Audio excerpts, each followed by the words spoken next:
Well, you're in for a treat today. We're doing a deep dive into vector embeddings. This is really the quiet engine behind so much of modern AI. It really is. We're talking about how machines go from just seeing data to, well, understanding abstract ideas, turning them into something measurable. Right. Our mission today is to unpack how machines learn the essence of meaning. It's a fascinating concept. Think of it like this. An embedding is basically a coordinate, a point on this huge multidimensional meaning map. A meaning map, okay. Yeah. And on this map, things that are similar in the real world, their points, their vectors are close together. So king and queen might be neighbors. But king and, say, apple would be miles apart. Precisely. Worlds apart. The distance itself represents semantic similarity, or lack thereof. And this isn't just a nice idea, right? This map is something machines can actually work with. Absolutely.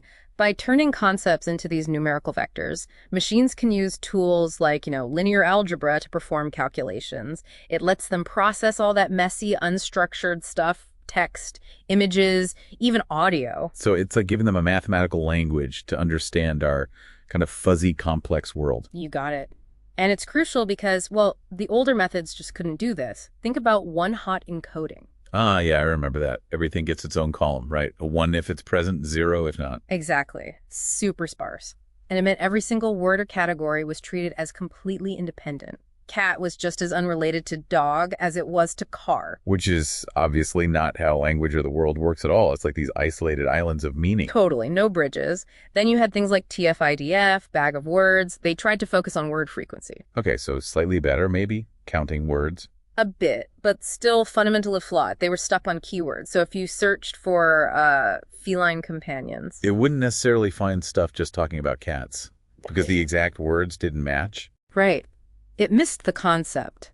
The breakthrough with embeddings was moving beyond just keywords to actual semantic understanding, meaning. And that led to some really cool insights, didn't it? The vector arithmetic thing. Oh, yeah, the classic aha moment. The idea that you can take the vector for king, subtract the vector for man, add the vector for woman. And you end up somewhere really close to the vector for queen.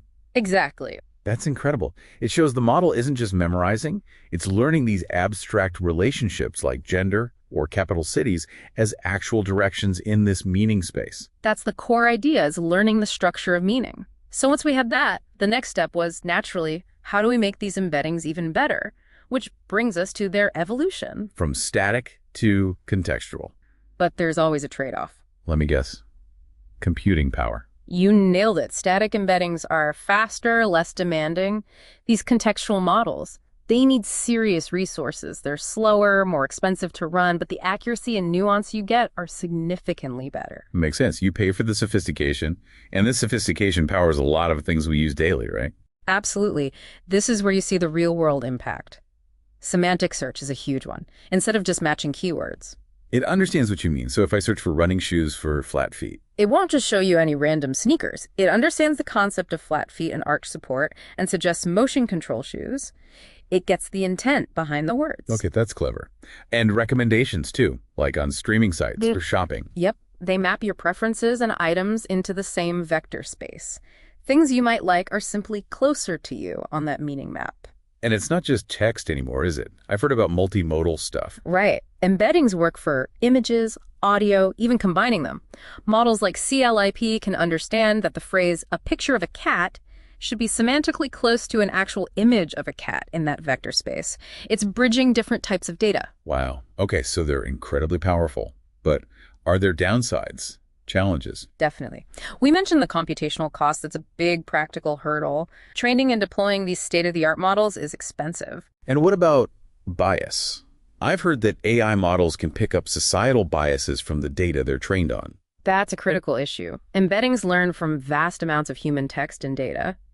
If that data contains biases, say associating nurse more with female pronouns and engineer more with male pronouns, the embeddings will learn those associations. So the model isn't being malicious, it's just accurately reflecting the biased patterns in the data it learned from. Precisely. It's learning undesirable human patterns, and that's a huge ethical consideration. There are efforts to mitigate this, like adjusting how the models learn or trying to debias the vectors afterwards, but it's an ongoing challenge. A really important one. So, wrapping this up a bit, We've seen how this quite elegant idea, turning complex stuff into numbers on a map, has become fundamental to AI. Yeah, from search to recommendations, they're everywhere, powering so much. This conversion to a universal numerical language is key. But looking ahead, and this is maybe something for you, our listener, to think about, is this enough? Is a single fixed-length vector, however sophisticated, ultimately going to be limited? Can it really capture everything needed for truly deep reasoning or, say, complex instruction following in AI? That's the million-dollar question, isn't it? When we hit the limits of what a single vector can represent, what comes next? What new ways of encoding meaning might we need? Something to definitely mull over. Vector embeddings are powerful now, but the quest for true understanding continues.